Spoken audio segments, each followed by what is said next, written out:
Homestead Corner, and today I have my 8 tips for starting homesteading today. Homesteading is all about being self-reliant and having that self-sufficient mindset. So really, you can start homesteading anywhere, in the middle of the city, anywhere. You don't have to have a big piece of land. You don't have to have, 100 cows out in the field or any of that. All you need is to get that mindset going, and everything else will kind of fall in place, and you will be well on your way of being self-sufficient. So everybody's idea of homesteading can be a little bit different because it really is being self-reliant and stuff like that. Some people view it in different ways, what they would do or what you would do. So it's really a personalized thing. So I just thought I would share with you 8 tips that I have to get you going on the path to getting your homesteading dreams come true. And so number 1 is to figure out what self-sufficiency is to you, what your goals are, where you want to go with this, and where you, if you're really happy where you are, then you can have a homestead right where you are. There are ways to do it that don't require tons of land or tons of livestock or any of that stuff. So really the first tip is just figuring out what homesteading looks like to you, what your goals are, and get that kind of laid out for you. And then number 2, start a garden.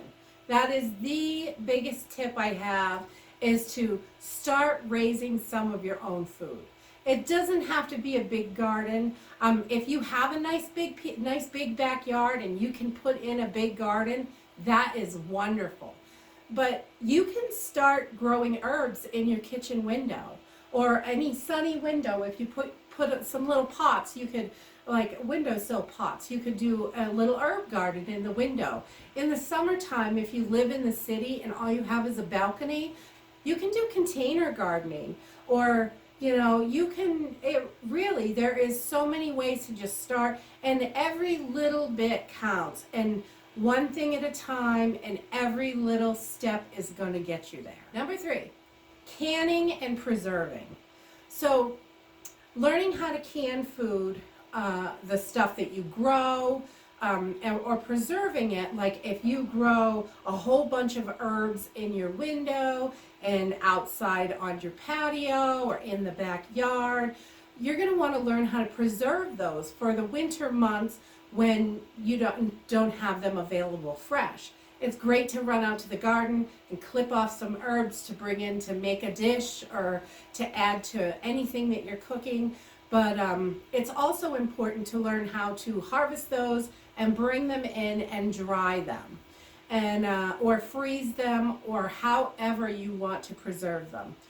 And canning food, if you grow tomatoes, learning how to make tomato sauce or tomato juice or stewed tomatoes or anything with the tomatoes, and preserving it for winter will save you money, and you will in the long run be more self-sufficient. Number 4, learning how to cook from scratch. That is so big. That's another big one right up there with gardening, is cooking from scratch, learning how to make foods from ingredients, not going to the store and purchasing pre-made food and stuff like that. Being able to make it all at home is not only going to save you money, it's also going to make you more healthy.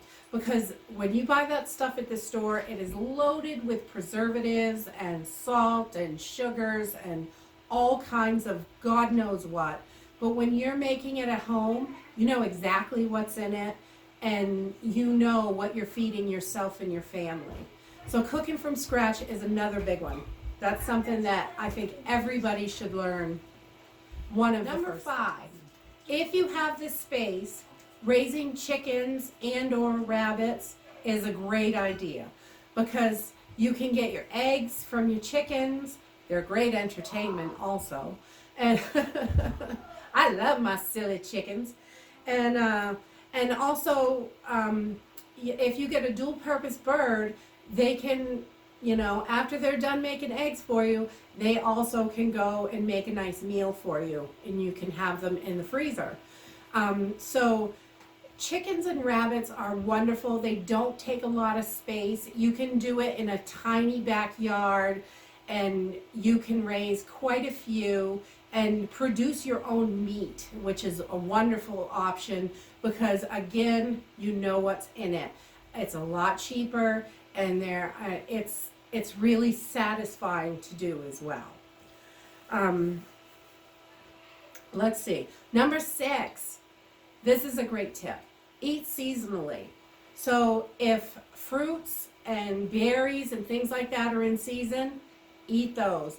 They're cheaper when they're in season if you have to purchase them. If you're growing it in your backyard, in the summertime, I can tell you, we eat more raspberries, blackberries, blueberries, strawberries than any other time of the year.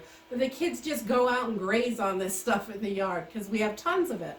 And that is a great way to go. We also, in the summertime, we eat tons of summer squash and zucchini and things like that, whereas we don't eat that much of it in the winter because I personally like it fresh.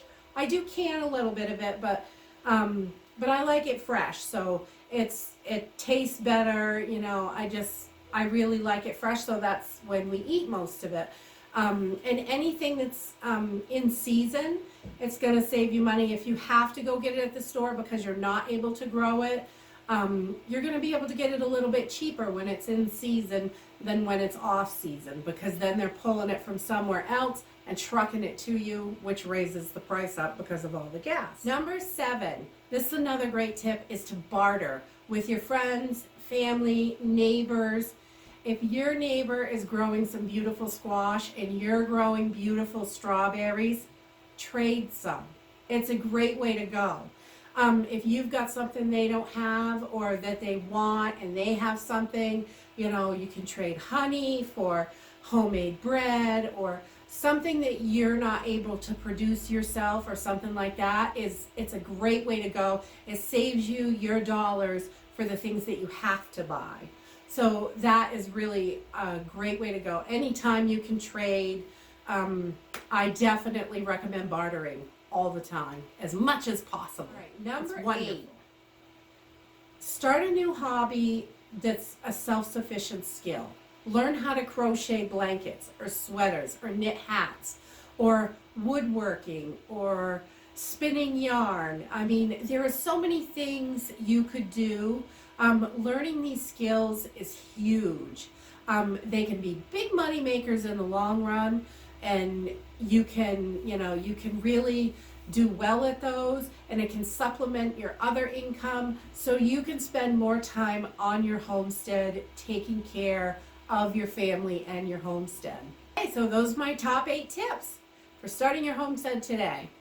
If you like this video, give us a thumbs up, subscribe. We'll see you in the next video.